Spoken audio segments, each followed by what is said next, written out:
ಬೆಂಗಳೂರಿನಲ್ಲಿ ಒಂದಲ್ಲ ಒಂದು ಅವಘಡಗಳು ಸಂಭವಿಸ್ತಾನೆ ಇರ್ತವೆ. ಅದರಲ್ಲೂ ಕೂಡ BMTC ಬಸ್ಗಳಿಗೆ ಬೆಂಕಿ ಬೀಳೋದಂತೂ ಇತ್ತೀಚೆಗೆ ಕಾಮನ್ ಆಗಿಬಿಟ್ಟಿದೆ. ಈಗ ರಾತ್ರಿ ಕೂಡ ಎಲೆಕ್ಟ್ರಿಕ್ ಬಸ್ಗೆ ಬೆಂಕಿ ಬಿದ್ದು ಸಂಪೂರ್ಣವಾಗಿ ಸುಟ್ಟು ಕರಕಲಾಗಿರುವಂತಹ ದೃಶ್ಯ ನಾನು ನಿಮಗೆ ತೋರಿಸ್ತಾ ಇದ್ದೀನಿ. ಹೆಬ್ಬಾಳದಿಂದ ನಾಗವಾರಕ್ಕೆ ಏನು ರಿಂಗ್ ರಸ್ತೆ ಇದೆ, ಆ ರಿಂಗ್ ರಸ್ತೆಯಲ್ಲಿ ಸಂಚರಿಸುವಂಥ ಈ ಒಂದು ಎಲೆಕ್ಟ್ರಿಕ್ ಬಸ್ ಸಂಪೂರ್ಣವಾಗಿ ಬೆಂಕಿಗೆ ಆಹುತಿಯಾಗಿರುವಂಥದ್ದು. ಈಗ ನೀವು ನೋಡ್ತಾ ಇದ್ದೀರಾ ಯಾವ ರೀತಿ ಸುಟ್ಟು ಕರಕಲಾಗಿದೆ ಎಲೆಕ್ಟ್ರಿಕ್ ಬಸ್ ಅನ್ನುವಂಥದ್ದು. ಆದರೆ ರಾತ್ರಿ ಏನು ಮಳೆ ಬಿದ್ದಂಥ ಸಂದರ್ಭದಲ್ಲಿ ಈ ಒಂದು ಸರ್ವಿಸ್ ರಸ್ತೆ ಏನಿತ್ತು, ಆ ಸರ್ವಿಸ್ ರಸ್ತೆ ತುಂಬ ನೀರು ತುಂಬಿಕೊಂಡಿದ್ದಂತಹ ಸಂದರ್ಭದಲ್ಲಿ ಈ ಒಂದು ಬಸ್ಗೆ ನೀರು ಹೋಗಿದೆ. ಹೀಗಾಗಿ ಹೋದಂಥ ಸಂದರ್ಭದಲ್ಲಿ ಮೊದಲಿಗೆ ಶಾರ್ಟ್ ಸರ್ಕ್ಯೂಟ್ ಆಗಿ ಬ್ಯಾಟ್ರಿ ಭಾಗ ಮತ್ತು ಇಂಜನ್ ಭಾಗ ಸಂಪೂರ್ಣವಾಗಿ ಸುಟ್ಟು ಕರಕಲಾಗಿರುವಂಥದ್ದು. ತಕ್ಷಣ ಇಡೀ ಬಸ್ಗೆ ಬೆಂಕಿ ಆವರಿಸ್ಕೊಂಡಿದೆ.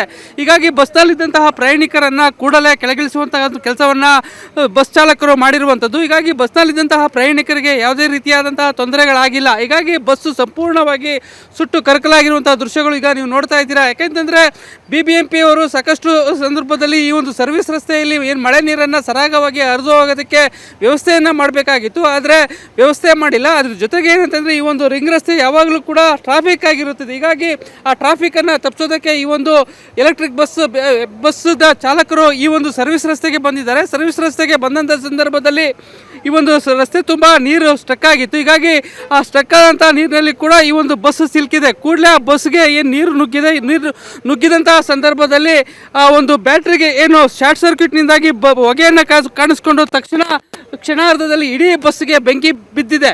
ಹೀಗಾಗಿ ಕೂಡಲೇ ಸ್ಥಳಕ್ಕೆ ಅಗ್ನಿಶಾಮಕ ದಳದವರು ಈ ಒಂದು ಸ್ಥಳಕ್ಕೆ ಆಗಮಿಸೋದಕ್ಕೂ ಕೂಡ ಸ್ವಲ್ಪ ಲೇಟ್ ಆಗಿರುವಂಥದ್ದು. ಯಾಕೆಂತಂದರೆ ಸಾಕಷ್ಟು ಟ್ರಾಫಿಕ್ ಜಾಮ್ ಉಂಟಾಗಿತ್ತು. ಹೀಗಾಗಿ ಬಂದ ಕೂಡಲೇ ಈ ಒಂದು ಬಸ್ಸಿಗೆ ಏನು ಬೆಂಕಿ ಹತ್ಕೊಂಡಿದ್ದನ್ನು ಅದನ್ನು ನಂದಿಸುವಲ್ಲಿ ಯಶಸ್ವಿಯಾಗಿರುವಂಥದ್ದು.